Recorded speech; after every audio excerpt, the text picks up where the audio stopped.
आज चाहिँ एउटा लाइक हाइड्रो पावरको एकदम प्लेयर लाग्ने स्टक तर नन फन्डामेन्टल स्टकको एनालाइसिस गरौँ भनेर सानो सर्ट भिडियो बनाऊँ भन्ने लाग्यो।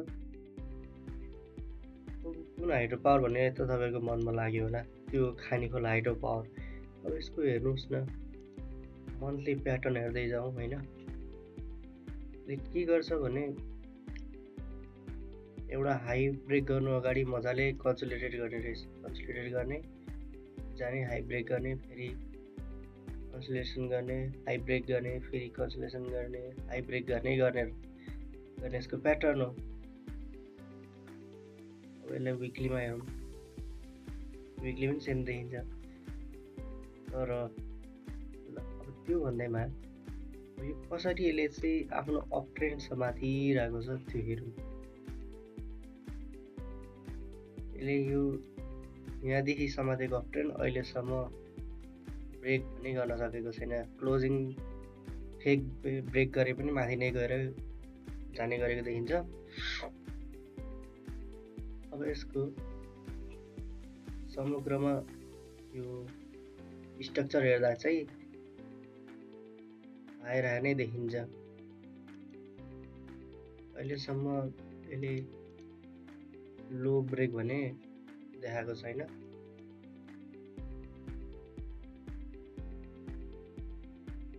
ठिक छ। अब यो खाने खोला चाहिँ यो रेन्जिङ गरेपछि यहाँनिर यसले स्विपिङ गर्यो।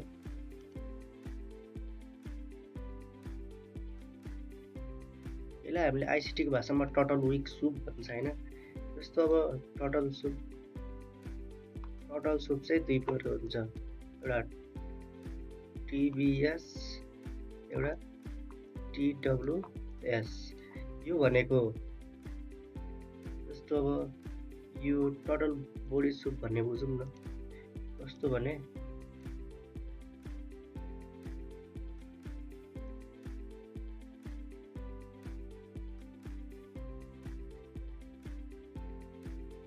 त्यसपछि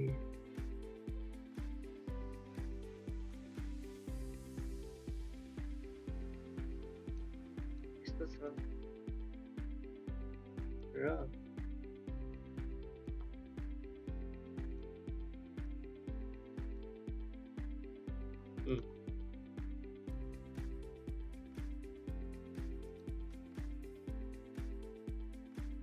यस्तो छ भने टटल बडी सुप भयो। अब यसैको ठाउँमा क्लोजिङ चाहिँ माथि दियो, तर यसरी विक फालेर गयो भने चाहिँ टटल विक सुप। तर यो चाहिँ कहाँ हुनुपर्छ भने एउटा कुनै इम्पोर्टेन्ट एरियामा चाहिँ हुनुपर्छ। ठिक छ। यो यसको प्याटर्न हेरौँ न। यहाँ गयो, स्विपिङ गर्यो, स्विपिङ गरेपछि के भइरहेछ ल अर्को यहाँ हेरौँ। यहाँ स्विपिङ गर्यो, डाउन आयो,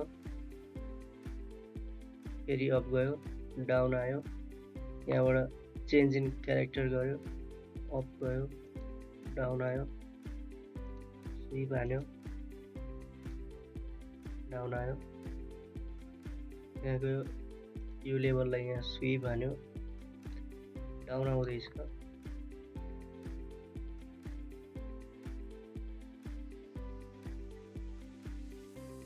कति दिन यहाँ बस्ने हो, अनि जाँदा फेरि यसलाई स्विप हान्छ। बुझ्नुभयो? केही छैन, सिम्पल बुझ्नुहोस् न। By side लिग्यो,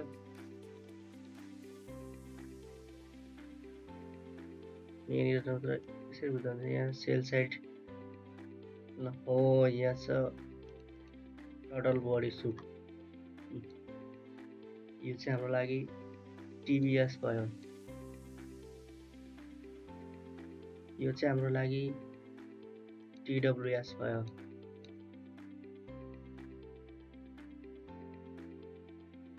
by side by side sweep.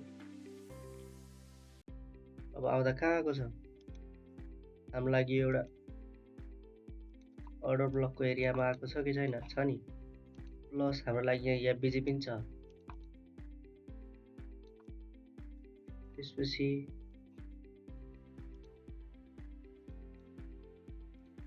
0.0.70 होइन 0.70 ओटी जोन हाम्रो लागि यो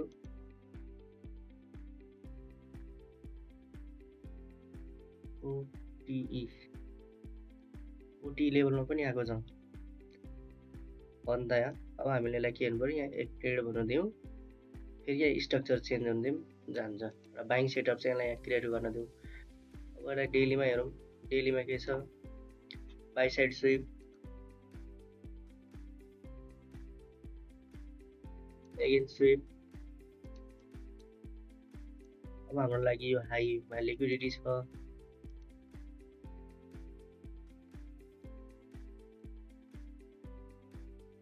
नत्र यसको अब त्यो पनि हुनु भयो, तर लाइक अब हाम्रो लागि यो हाम्रो लागि रिजेक्सन ब्लक भयो या अर्डर ब्लक भन्न पायो। यो हाम्रो लागि बियरिस एफबिजी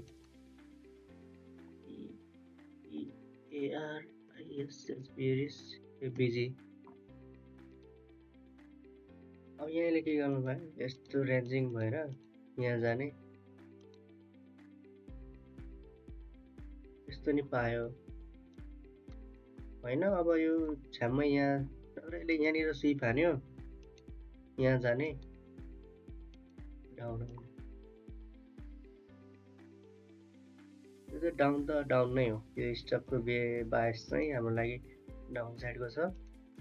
सो हामीले यो लेभलमा आएपछि यहाँ आएपछि हाम्रो लागि एउटा बुलिस प्याटर्न बन्न दिउँ, त्यसपछि जाने हो माथि नै हो। यसको ओभरअल प्याटर्न चाहिँ बुझ्नु भयो होला नि होइन। यसको के छ भन्दा हेर्नु, त्यस्तो लाइक धेरै सोच्नु पर्दैन कि।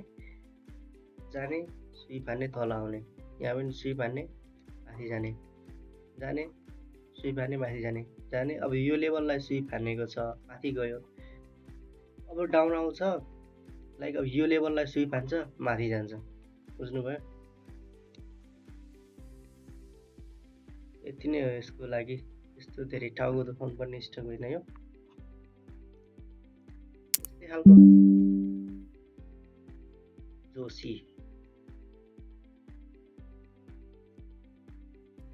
जोसी पनि एकदम नै प्लेयर लाग्ने स्टकमा पर्छ।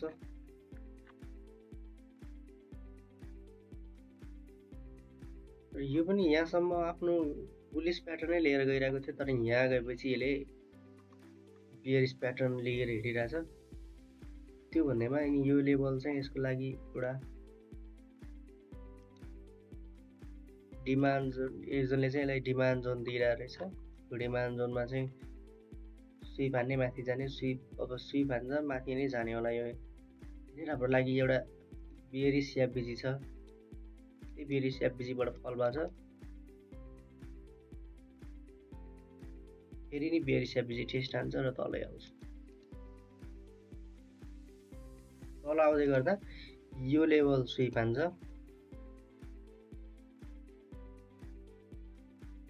र यहाँ कन्सोलिडेसन भएर जान्छ।